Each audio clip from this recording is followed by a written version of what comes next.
and agreeing with you are two completely separate things. Because very often people, if you don't do what they say, they think that you're not listening to them. No, I hear exactly what you're telling me. I will repeat it back to you. I will show my understanding. I just don't agree with you. And I think that was an important thing culturally to get across to several people. So definitely create feedback opportunities. Okay, and now, so that's the end of this part of it, and I just want to go through the last few.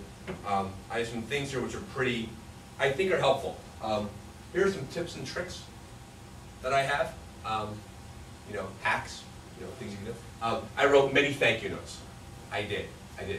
My admin is excellent, and what I will do is we got into the habit where I would merely send her an email, and it would say, to Mrs. Smith, and I would write out the text of my note. She would take it, cut it, paste it onto my letterhead, bring it to me, I'd sign it, we'd mail it out. We had a parent the other night at our board meeting. We had an incoming 4th grade parent, came to the board meeting, sat there for an hour and a half. You know, listened to us talk about minutia for an hour and a half, got up and spoke rather eloquently about her concerns about the 4th grade class sizes. Her and her husband came. Wonderful dialogue, back and forth. They had some misunderstanding. They thought we had like 90 kids. We had 72 kids in 4th grade. I sat down the next morning and I sent her a thank you note. I thanked her for coming out. I thanked her for speaking to the community. And I think that's really important. Recognize people who give back to the school. It's the right thing to do, but also it helps. Like, for example, the crossing guards. We have a crossing guard breakfast every year. They keep children safe. We recognize them. The lunch personnel, people who give back to the school, families that might be really big in the PTO, that maybe they'll make a donation to the school.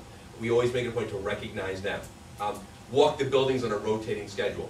I have on my phone, I have a countdown clock. We have 45-minute periods. Every 43 minutes, my phone ding, ding, ding, ding, dings. I get whatever I'm doing, I get up and I go in the hallways during the change of classes. Then I go back to my office afterwards. The children think I live in the hallways. It's a great thing to do. But you walk the building on a regular basis. This is a big one. Delegate where possible. I have 2 excellent supervisors of instruction. They're here today, Gina McCormick and Ferno Orfici. They are off the charts good. I had to learn to give them control of certain things that I was so used to doing myself as a building principal. So that's a big one to focus on. When working with parents, always talk about the chain of command. That if you're in a district that had some issues, parents will be directly from the ground right to the superintendency. Emphasize, you have teachers, you have building level administration, you have curriculum coordinators, you have assistant superintendents, you have superintendents. I try not to be the first phone call. You know, a parent might call me out of the blue, I've talked about something, I'll call them back and I'll say, thanks for calling me, I think you need to start with this person. If you're not happy, come back to me and we'll talk about it. That's a big thing. I actually talk about that in communications to the community.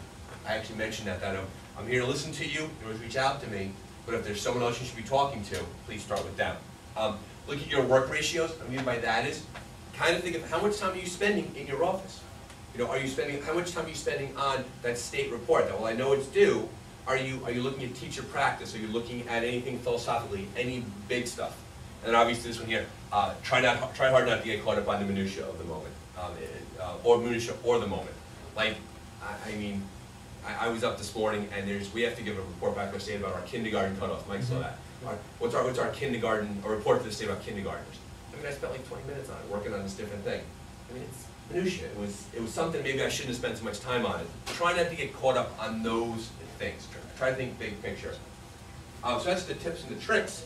And then here are your landmines. And this is what you learned from the papers. When you read the Bergen Record, this is the stuff you say to yourself, this poor person, how did they make that decision?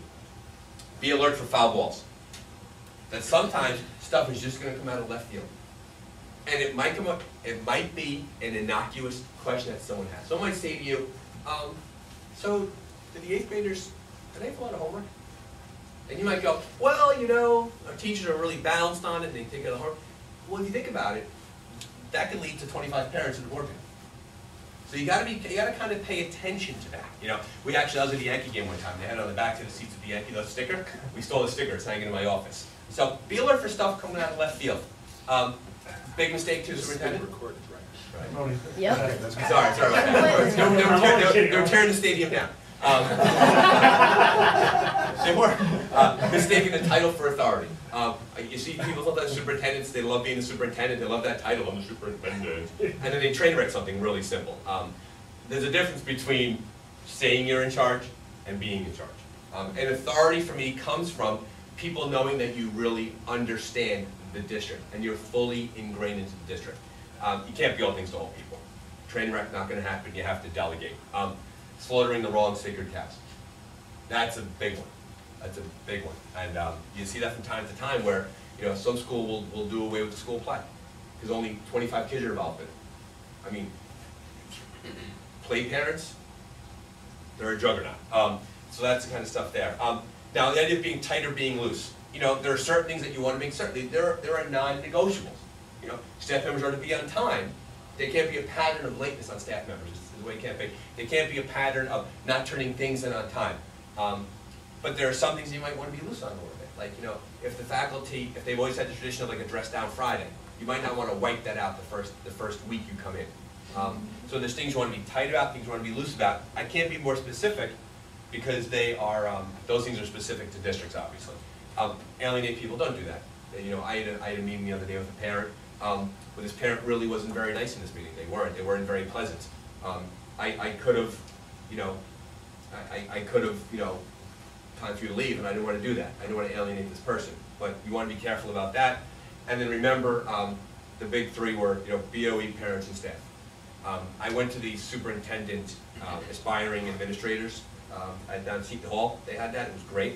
And someone said one time is that as a superintendent, you'd love to have all three on your side. You can live with two. You can't live with one. You have to take care of your Board of Education and make sure it needs your parent and needs your staff. And that was a very, very powerful thing that was said. And then just the last thing, and I didn't put it on there, I don't know why. The biggest landmine I find for myself is that while public schools aren't democracies, they're democratic institutions. And especially American public schools.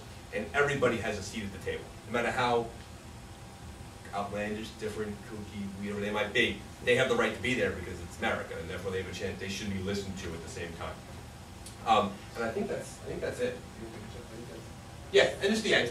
I have these here. I'll put these over here. These are what you saw up here on this page here. Do you want to pass those around, guys? There's going to be a YouTube. Peter Francis from Harrington Park School is actually videotaping this, so we'll be famous. And then this is my email address. And if I can help in any way, let me know. But thanks for your time. I really appreciate it, everybody. Thank you. And you have 10 minutes to make a coffee, so there you go. Management. Seth Godin, he cracks me up. Seth Godin is a thinker. And Nicholas Page is a guy from London who I really like. Thanks. Okay. Good, okay.